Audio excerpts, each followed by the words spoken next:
Over the last few months, I've been transforming our Minecraft Forever world with custom trees.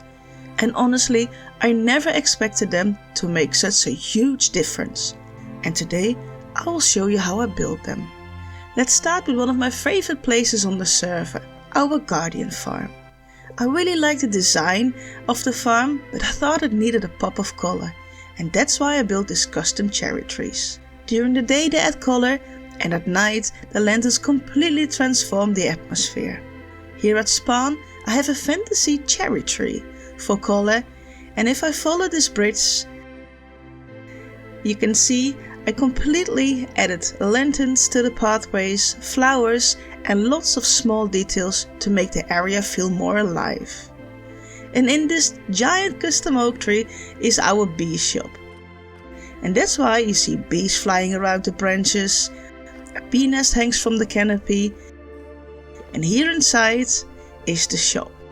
So it can look and very nice at spawn, and it is useful as a shop. Just around the corner is our market district. I filled it with small market stalls selling food, flowers, rockets and other supplies to make it feel like a place players would actually use. In the middle stands another giant oak tree with seatings around and underneath it, making it a natural centerpiece of the market. Behind the market I wanted a natural transition towards the lake, and instead of using fences or walls I built these custom swamp trees. Their roots, hanging leaves and organic shapes separate the two areas while still keeping everything connected. Now let's jump into a creative world so I can show you how exactly I built these trees. I always start with the trunk, giving it small bends and gentle curves instead of making it perfectly straight. Those little imperfections make a huge difference and help the tree feel much more natural. Once the trunk is finished, I build the main branches first before connecting them with the smaller ones. That creates a stronger overall shape and makes it easy to see how the canopy will come together. For the leaves, I avoid making perfect circles or big solid blobs. Instead, I build them up in uneven layers, leaving small gasps here and there that gives the tree a much more organic look. To finish everything off, I place lanterns through the canopy and at the branches. They add a warm glow during the night. Swamp trees have a completely different style. I start with a thicker trunk and large exposed roots to make the tree feel old and heavier. From there I extend the branches in different directions without worrying too much about symmetry. Swamp trees look the best when they feel messy and overgrown. The leaves are placed a little lower than the other trees, and I like adding vines hanging from the branches to help create that classic swamp atmosphere.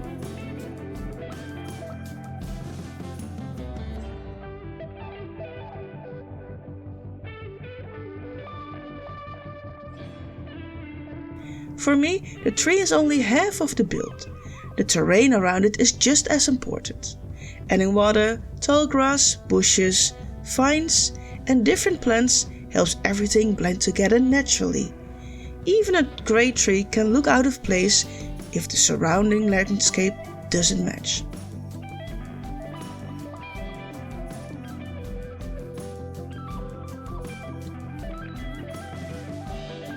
The giant oak tree is the biggest tree in this tutorial, and because of its size I spent more time on the overall shape.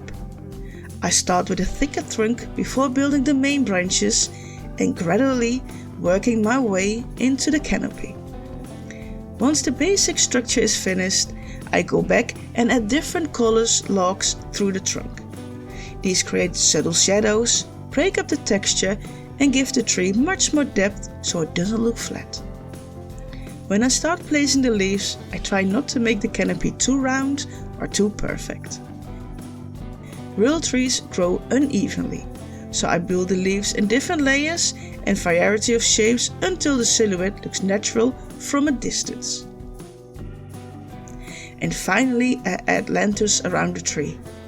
They provide plenty of light at night, while also becoming part of the overall design instead of feeling like something that was added afterwards. The finer details are what really brings the tree to life. I added a swing hanging from one of the branches and raised parts of the canopy to create a better balance across the whole tree. Sometimes I also step back and look at the tree from different angles before making small adjustments. Those last few changes often make the biggest difference, and spending a little extra time on the finishing touches can completely transform the final results.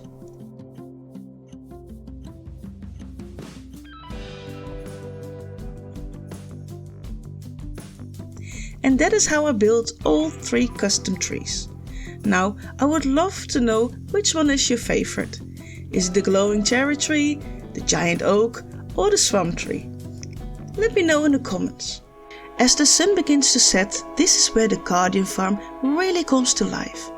During the day the cherry trees already add plenty of color, but once night starts to fall, the lanterns completely change the atmosphere. What was once just an ocean monument has become one of my favorite places on the server. The warm lighting, the pink cherry leaves and the monument in the background all come together to make the farm feel like a natural part of the world instead of just another technical build. Watching the sunrise over the market is the perfect way to end this project. Looking across the giant oak tree, the market stalls and the swamp trees along the lake. It's amazing to see how much these custom trees have transformed the world. And for me, that is what I enjoy most about building in Minecraft. It's not always the biggest build that makes the difference, but the small details that brings everything together and make each area feel unique. I hope this video has given you some ideas for your own survival world. Whether that's building your first custom tree or adding a little more nature around your builds. If you enjoyed the video, don't forget to leave a like and subscribe. There are still plenty more projects planned for our forever survival world, and I can't wait to share them with you. Thanks so much for watching, and I will see you in the next project.